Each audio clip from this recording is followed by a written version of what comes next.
Welcome back to Beardtory, the only show that dares to ask the hard-hitting questions like, what if a comedic genius was stored in that beard? Because today we're going to dive into the faced forest of Zach Galifianakis, a man whose beard has seen awkward interviews, Vegas rooftops, and more A-listers than an Oscars party. So let's go ahead and jump into this. Buckle up, because it is going to be quite the ride, and something a little bit different. Because before Zach became the Hangover poster child, he was grinding in comedy clubs, often playing the piano during his stand-up like a rogue jazz elf who stumbled into an open mic. His delivery? Uncomfortable. His humor? Off-kilter. His beard? Patchy, but promising. Then came Comedy Central Presents in 2001. Audiences weren't sure if they were witnessing a comic or a time traveler stuck in a perpetual existential crisis. But that was the charm.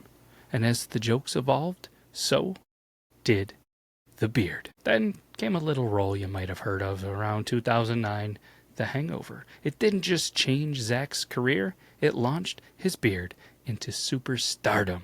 As Alan, Zach gave us a wolf pack, a satchel, not a purse, and facial hair that looked like it had been grown in the desert while waiting for society to collapse. It was thick, it was wild, and perfectly unkept, like a survivalist who majored in philosophy.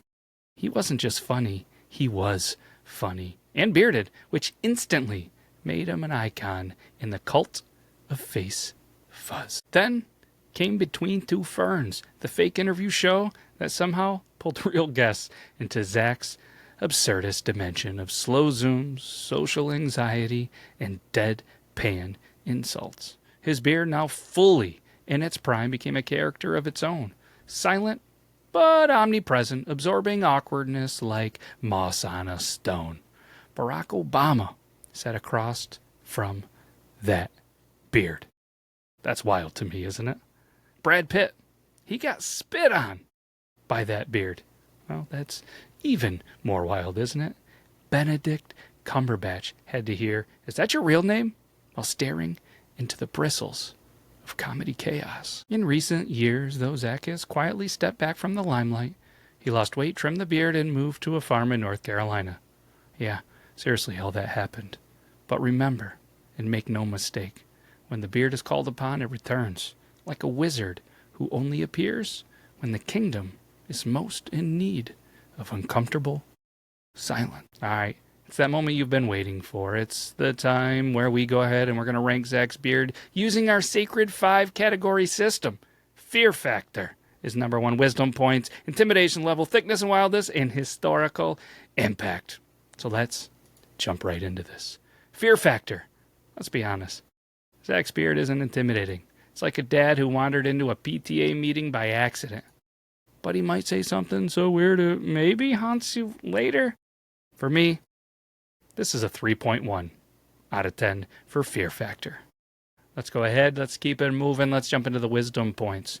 The beard, it gives off eccentric professor vibe, like he's about to explain quantum physics, but in crayon. Again, he doesn't exactly scream, "I'm the smartest person in the room." No offense to him. And I've never seen, any of his works that depicts that he is just rocket scientist like some comedic actors. So for me, this is a 6.8 out of 10 for wisdom points. Intimidation level. Let me just go ahead and say Zach's beard doesn't threaten you. He confuses you, which in a way, I guess, is kind of its own power, but nothing. You look at him, his face, his beard, and nothing screams intimidating. So for me, it's a 2.3 out of 10.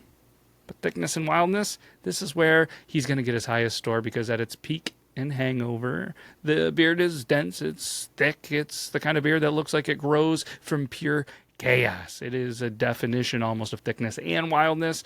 Now, is it off the charts 10 out of 10? No, because there is no perfect 10 out of 10. Spoiler alert. But this is a pretty high score, 8.7 out of 10 for thickness and wildness. Now let's talk about historical impact. He redefined how comedians can look. He made awkward cool. He made beardy, weirdly mainstream. And for that, he earns a spot in the Beardtory Hall of Fame. And let's be honest, you think Hangover, you think some other things. you think Zach. But in the grand scheme of all the other beards that we've done and history that has happened throughout the world, it's not off the charts, but it's solid. 6.9 out of 10. And if my math is math, then it's a total score of 27.8 for Zach. And this is where he ranks amongst all the other beards here on Beardtory. So let's go ahead. Let's wrap this up. Zach Galifianakis didn't just wear a beard. He weaponized it against talk show conventions, movie tropes, and the expectations of what a leading man should look like. In a world of smooth chins and airbrushed abs, Zach's beard stood tall. Well, kinda bushy and lopsided, but proud nonetheless. So this has been another episode of Beardtory. Until next time, comb your legends wisely. And as always, if you have a recommendation, drop it in the comments right about now.